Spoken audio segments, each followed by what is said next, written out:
Comrade Govind Pansare यांच्या शिवाजी कोण होता या पुस्तकावरून प्रकाशकाला धमकी देणारे आमदार संजय गायकवाड यांची चांगलीच कोंडी झाली आहे। मुख्यमंत्री देवेंद्र फडणवीस यांनी आता गायकवाड यांच्या वक्तव्याविषयी नाराजी व्यक्त केली।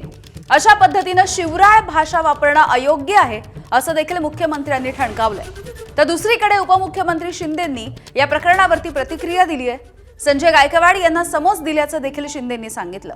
तसंच गायकवाड यांनी माफी मागितल्याचं देखील शिंदे म्हणाले। मात्र गायकवाड यांना त्यांचं हे कृत्य पुन्हा एकदा चांगलंच भोवलेलं आहे।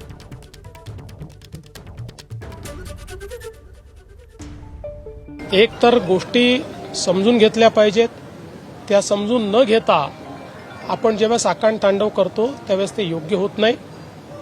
छत्रपती शिवाजी महाराजांच्या बद्दल प्रत्येकाच्या मनात आदर आहे। आता हे पुस्तक छापूनही 40 वर्ष झाली आहे। आता 40 वर्षानंतर अशा पद्धतीनं एखादा इश्यू तयार करणं हे कितपत योग्य आहे याचा विचार केला पाहिजे।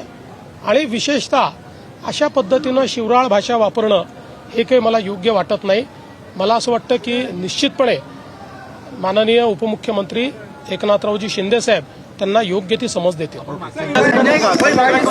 संजय गायकवाडनं समज दिली आणि त्यांनी माफी मागितलेली आहे। संजय गायकवाडनं समज दिली आणि त्यांनी माफी मागितलेली आहे।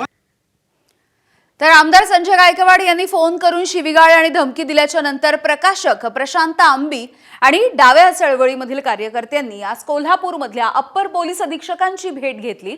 मात्र त्यांनी प्रतिसादच दिला नसल्याची प्रतिक्रिया प्रशांत आंबी यांनी दिली आहे। राजारामपुरी पोलिसांनी आमदार संजय गायकवाड यांच्या विरोधामध्ये अदखलपात्र गुन्हा दाखल केल्यामुळे आमची फसवणूक केली असल्याचं प्रशांत आंबी यांनी म्हटलं। त्यामुळे 28 एप्रिलला संजय गायकवाड यांच्या विरोधात त्यांच्या घरावरच मोर्चा काढण्याचा इशारा देखील प्रशांत आंबी यांनी दिलेला आहे।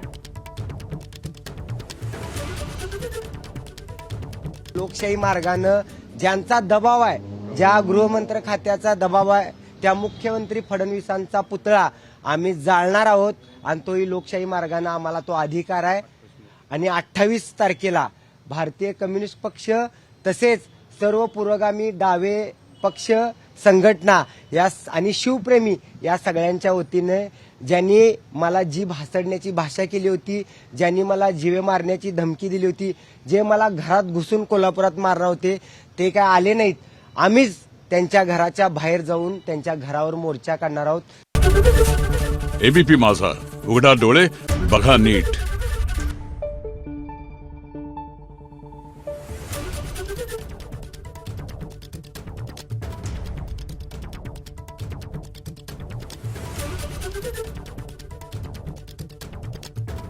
Thank you.